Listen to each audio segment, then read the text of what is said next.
ಮತ್ತು ಕುಡಿದು ಬಹಳ ಜನ ಇದು ಡ್ರೈವ್ ಮಾಡ್ತಾರೆ. ಅದರ ಸಲುವಾಗಿ ಕೂಡ ನಾವು ನೋಡಿದ್ವಿ ಮೊನ್ನೆ ಚಿಕ್ಕಮಂಗ್ಳೂರಿನಲ್ಲಿ ನೈಟ್ ಟೈಮ್ ಆಯಿತು, ಅದು ದೇವಸ್ಥಾನಕ್ಕೆ ಹೋಗ್ತಾ ಇದ್ದಾರೆ, ಆದರೆ ವಾಟರ್ ಬಾಟಲ್ನಲ್ಲಿ ಅದು ಮದ್ದಿದ್ದು ಅದು ಸ್ಮೆಲ್ ಬರ್ತಾ ಇದೆ. ಈ ರೀತಿ ನಾವು ನಮ್ಮ ಪ್ರಕಾರ ಮಾಡಬಾರ್ದು. ಸೊ ಇದು ಎಲ್ಲಿ 2-3 ಇದು ವಿಷಯಗಳು ಇವೆ. ಡ್ರಂಕ್ ಆ್ಯಂಡ್ ಡ್ರೈವಿಂಗ್ ಇದು ಒಂದು ಇದೆ, ಓವರ್ ಸ್ಪೀಡಿಂಗ್ ಆಯಿತು, ಡ್ರಂಕ್ ಆ್ಯಂಡ್ ಡ್ರೈವಿಂಗ್ ಆಯಿತು. ಆನಂತರ ಅವರಿಗೆ ಒಂದು ನೈಪುಣ್ಯತೆ ಇರಲ್ಲ, ಅವ್ರಿಗೆ ಡ್ರೈವಿಂಗ್ ಮಾಡೋದು ಏನು ಸ್ಕಿಲ್ಸ್ ಬೇಕು, ಅದು ಸ್ಕಿಲ್ಸ್ ಇರಲ್ಲ. ಅದು ಎಲ್ಲ ಇದು ಕಾರಣ ಸಲುವಾಗಿ ಆಗ್ತಾ ಇದೆ. ನಾವು ಮೇಲಿನ ಮೇಲೆ ಜಾಗರೂಕತೆ ನಾವು ಇದು ಮಾಡ್ತಾ ಇದ್ವಿ. ಮತ್ತು ಕರ್ನಾಟಕ ಸರ್ಕಾರ ವತಿಯಿಂದ ನಾವು ನೋಡ್ತಾ ಇದ್ದೀವಿ ಈಗ ANPR ಕ್ಯಾಮ್ರಾಸ್ ಏನಿದೆ ಅದು ಮೈಸೂರು ಹೈವೇ ಮೇಲೆ ನಾವೆಲ್ಲ ಹಾಕ್ಸಿದ್ವಿ. ಮೈಸೂರು ಸಿಟಿಗೆ ಆಗಿದೆ, ಮೈಸೂರು ಡಿಸ್ಟ್ರಿಕ್ನಲ್ಲಿ ಈಗಲೇ ಆಗಿದೆ. ಈಗ ಮುಂದಿನ ವರ್ಷ ನಾವು ತುಮಕೂರು ಹೈವೇನಲ್ಲಿ ನಾವು ಮಾಡೋಕ್ಕೆ ಇದು ಪ್ಲ್ಯಾನ್ ಮಾಡ್ತಾ ಇದ್ವಿ. ಕೋಲಾರ ಏನಿದೆ ಇದು ತಿರುಪತಿ ಹೈವೇ, ಅಲ್ಲಿ ಕೂಡ ANPR ಕ್ಯಾಮ್ರಾ ಹಾಕ್ಸ್ಲಿಕ್ಕೆ ನಾವು ನೋಡ್ತಾ ಇದ್ವಿ. ಕನಕಪುರ ರೋಡ್ ಏನಿದೆ ಅಲ್ಲಿ ಹಾಕ್ಸ್ಲಿಕ್ಕೆ ನೋಡ್ತಾ ಇದ್ವಿ. ಇದು ನಮ್ಮ ಪ್ರಯತ್ನಗಳು ನಡೀತಾ ಏನಿದೆ. ಆದರೆ ಅದರ ಜೊತೆಗೆ ನಮ್ಮ ಪ್ರಕಾರ ರೋಡ್ ಯೂಸರ್ಸ್ ಏನಿದ್ದಾರೆ, ಪ್ರಯಾಣಿಕ ಯಾರು ಇದ್ದಾರೆ, ಅವರು ಕೂಡ ಸ್ವಲ್ಪ ನಮ್ಮ ಪ್ರಕಾರ ಒಂದು ಕಾಳಜಿ ವಹಿಸ್ಕೊಳ್ಬೇಕು, ನಮ್ಮ ಅನಿಸಿಕೆ ಇದೆ.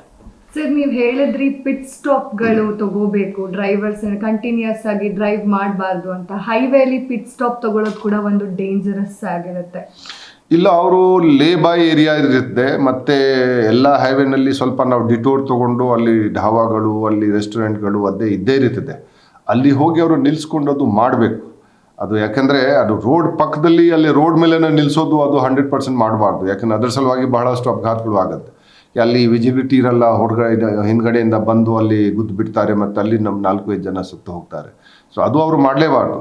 ಲೇಬಾಯ್ ಏರಿಯಾಕ್ಕೆ ಅಥವಾ ಅಲ್ಲಿ ಯಾರು ಢಾಬಾ ಆಗಲಿ ಅಥವಾ ಯಾರು ಹೋಟೆಲ್ ಆಗಲಿ ಅಲ್ಲಿ ಹೋಗಿ ನಿಲ್ಲಿಸ್ಬಿಟ್ಟು ಅಲ್ಲಿ ಮಾಡಬೇಕು. ಅದು ಯಾವ ನ್ಯಾಷನಲ್ ಹೈವೇ ಅಥವಾ ಎಸ್ಟೇಟ್ ಹೈವೇನಲ್ಲಿ ಯಾರು ಯಾವ ಕಾರಣಕ್ಕಾಗಿ ಸುಮ್ಮನೆ ನಿಲ್ಲಿಸಬಾರ್ದು.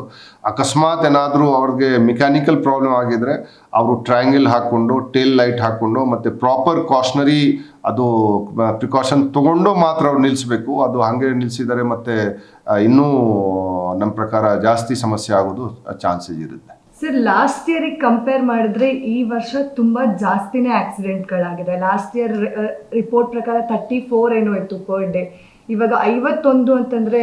ಇಲ್ಲ, 51 ನೋಡಿ, ಇದು ಈ ನಿನ್ನೆ ಆಗಿದೆ, ಅದಕ್ಕಾಗಿ ನಾನು ಟ್ವೀಟ್ ಮಾಡಿದ್ದೇನೆ. ಸಾಮಾನ್ಯವಾಗಿ ನಮಗೆ 25ರಿಂದ 35 ನಡುವೆ ಅಪಘಾತಗಳು ಇದು ಜನ ಸಾಯೋದು ನಮ್ಮ ರಾಜ್ಯದಲ್ಲಿ ಒಂದು ಸರಾಸರಿ ರೀತಿಯಲ್ಲಿ ನೋಡಿದೆ. ನಾವು ಇವತ್ತು ನಾವು ಲೆಕ್ಕ ತೊಗೊಂಡು, ಸೊ ನಿನ್ನೆಯಿಂದ ಇವತ್ತುವರೆಗೆ 26 ಜನ ಸತ್ತಿದ್ದಾರೆ. ಸೊ ಮೊನ್ನೆದು ಲೆಕ್ಕ ನಾವು ತೊಗೊಂಡೆ, ಮೊನ್ನೆ ಇದು ಶನಿವಾರದಿಂದ ಭಾನುವಾರ ಬೆಳಿಗ್ಗೆವರೆಗೆ 51 ಜನ, ಅದು ಇವತ್ತಿನ ಲೆಕ್ಕ 26 ಇದೆ.